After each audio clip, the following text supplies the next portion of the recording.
Baik, Assalamualaikum warahmatullahi wabarakatuh. Perkenalkan, nama saya Muhammad Nurmisya Muji Pratama dengan NIM F0612211014. Kali ini saya akan memaparkan materi yang telah saya pelajari di mata kuliah Historiografi Umum. Materi yang pertama yaitu tentang Leopold van Ranke, yang kedua Fernand Braudel, dan yang ketiga yaitu Mazhab Annales yang dikemukakan oleh Lucien Favre dan Max Bloch. Kita mulai dari yang pertama yaitu Leopold van Ranke. Leopold van Ranke lahir pada 21 Desember 1795 di daerah Saxon, yaitu wilayah yang terletak di Jerman Timur. Leopold pertama kali masuk ke Universitas Leipzig.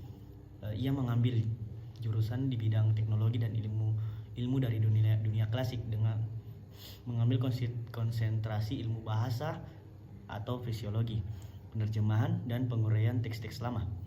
Kemudian setelah selesai kuliah, Leopold Ranke bekerja sebagai guru di Gymnasium Friedrich di Frankfurt the Orders selama 7 tahun dari tahun 1818 sampai 1825 Masehi.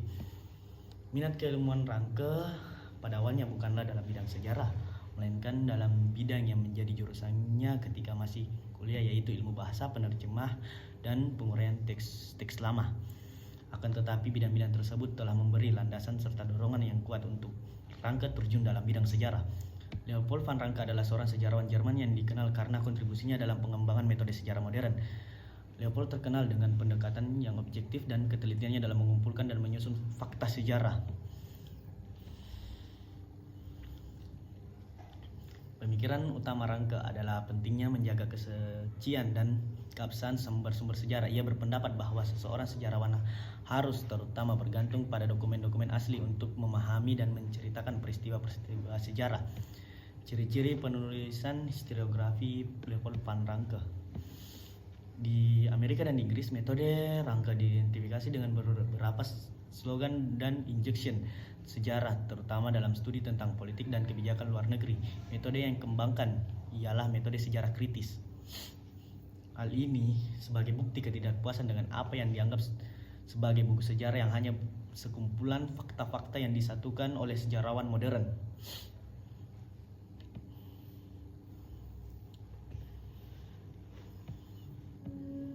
Titik berat yang dijadikan pegangannya ialah fakta-fakta sejarah.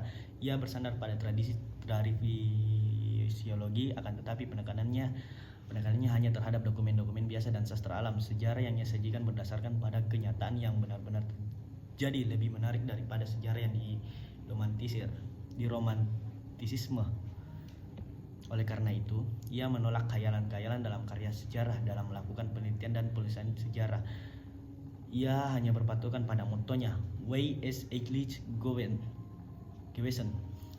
yaitu apa yang sesungguhnya terjadi. Hanya dengan cara itulah maka kebenaran dapat terungkap dengan jelas. Ranke banyak dipengaruhi oleh filsuf-filsuf idealis, terutama Fichte tahun 1762 sampai 1814.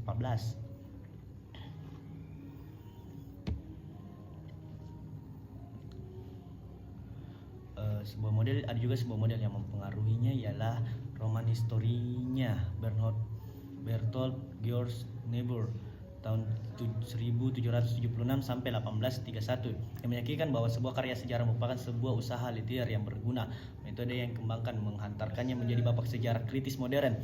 Ia merancang formula metodologis khusus untuk pengujian sumber sejarah, yaitu kritik ekstern dan kritik inter. Kritik sumber yang ia tonjolkan sebagian besar karyanya merupakan bukti bahwa sejarah bukan hanya cerita semata. Ia mempertimbangkan pertanyaan sekitar memorialis sebagai pengamat dari tindakan yang ia uraikan.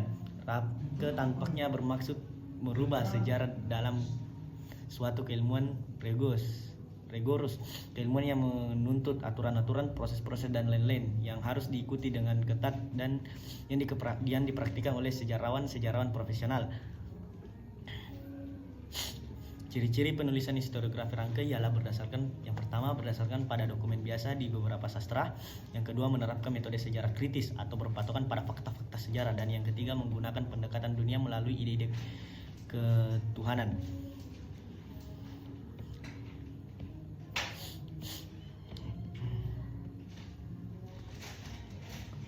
Leopold juga Van Ranke itu ialah merupakan seorang pelopor mazhab sejarah ilmiah. Dari pandangannya tersebutlah maka menjadi titik awal pola pikir Ranke dalam penulisan sejarah. Pada awalnya Ranke menulis sejarah pada abad ke-17 dan ke-18 mengalami subjektivitas yang menonjol dalam penulisan sejarah. Selain masalah-masalah subjektivitas, juga berkembangnya penulisan sejarah yang menekankan nilai estetika.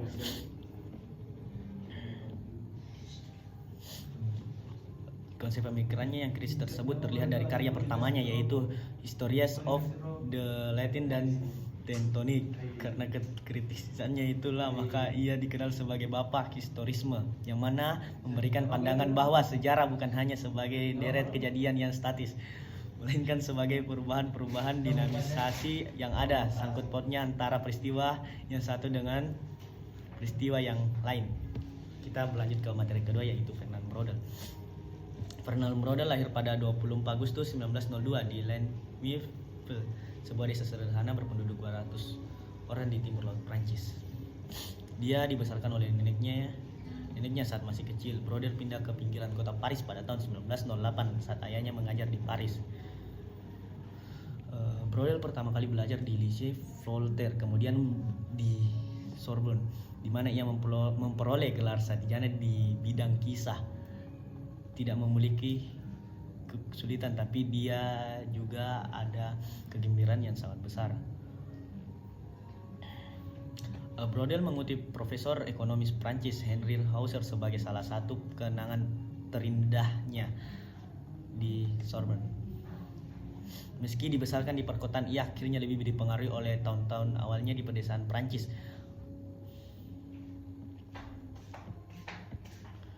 Pada tahun 1947 di akhir Perang Dunia Kedua, sejarawan Fernand Braudel memutuskan untuk melihat tugas mustahil untuk mendefinisikan dengan tepat apa yang tercangkup dalam istilah Mediterania. Istilah Mediterania banyak digunakan saat ini yang merujuk pada laut, matahari, mimpi, hasrat, serta konflik dan drama. Dengan kata lain,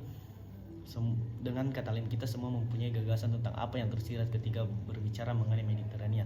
Sejumlah karya yang mendekati Mediterania dari semua sudut, dan karya yang paling simbolis yaitu The Mediterranean of the Mediterranean World in the Time of Philip II, sebuah karya tentang kebijakan luar negeri Raja Philip dari Spanyol.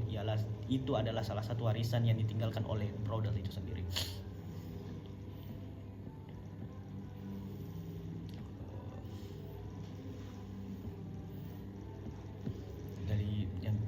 Kita melangkah ke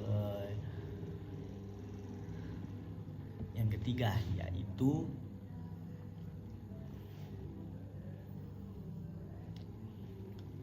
mazhab analis yang dikemukakan oleh Lucien Favre dan Max Bloch. Mazhab analis lahir pada tahun 1929 di Strasbourg, Prancis, dalam bentuk sebuah jurnal sejarah, Les Annales de l'Histoire économique et sociale. Mazhab ini biasa disebut sebagai novel historia atau sejarah baru. Dalam mazhab ini terdapat tokoh-tokoh yang memiliki pengaruh besar dalam sejarah. Tokoh-tokoh dalam mazhab ini terbagi dalam beberapa gelombang. Dalam gelombang pertama saya akan menjelaskan mengenai Lucien Favre dan Max Bloch. Lucien Favre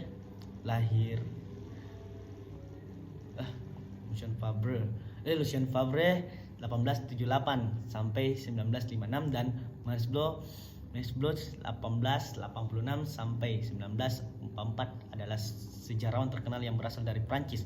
Keduanya merupakan pendiri dan anggota penting dari Annales School, aliran sejarah modern yang menekankan pada analisis faktor sosial, ekonomi, dan budaya dalam pemahaman sejarah.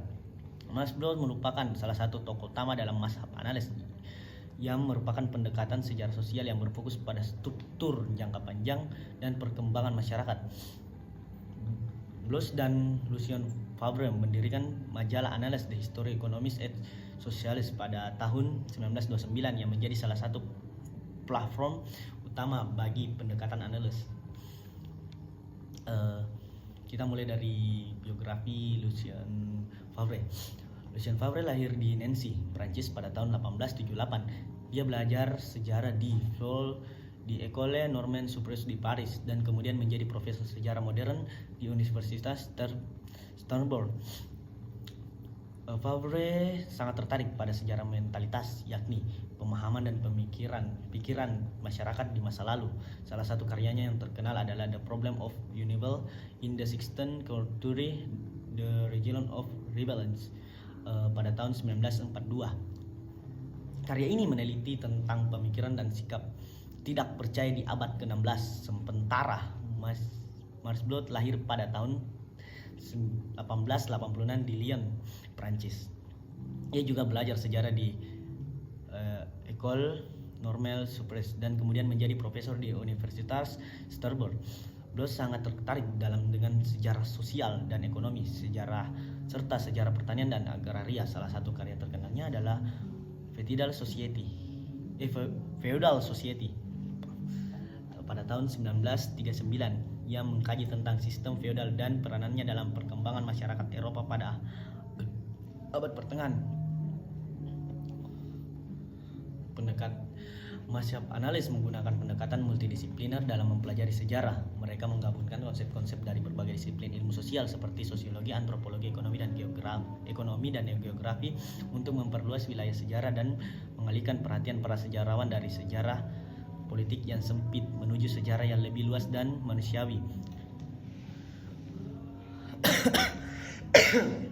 Adapun orientasi dari mazhab analis adalah untuk memperluas wilayah sejarah dan mengalihkan perhatian para sejarawan dari sejarah politik yang sempit menuju sejarah yang lebih luas dan lebih manusiawi. Mereka hanya mengganti fokus sejarah agar bisa lebih mempresentasikan kompleksitas realitas historis yang meliputi aspek ekonomi, sosial, dan budaya. Sumbangsi yang diberikan oleh mazhab analis dalam historiografi sejarah yaitu antara lain: yang pertama, sejarah total. Mazhab analis menekankan pentingnya mempelajari sejarah dalam konteks yang luas dan menyeluruh. Dan yang kedua, pemikiran strukturalis. Mazhab analis juga memberikan kontribusi dalam mengembangkan pemikiran strukturalis dalam sejarah. Dan yang ketiga, pendekatan jangka panjang. Salah satu sumbangsi penting dari mazhab analis.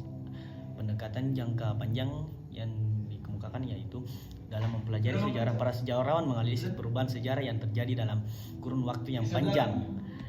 Dan yang keempat itu yaitu interdisipliner. Mazhab analis juga memperkenalkan pendekatan interdisipliner dalam penulisan sejarah. Sejarawan tidak hanya mengandalkan sumber-sumber sejarah tradisional seperti dokumen tertulis, tetapi juga menggunakan sumber-sumber lain seperti arkeologi, sosiologi, antropologi, dan ekonomi dan ilmu politik.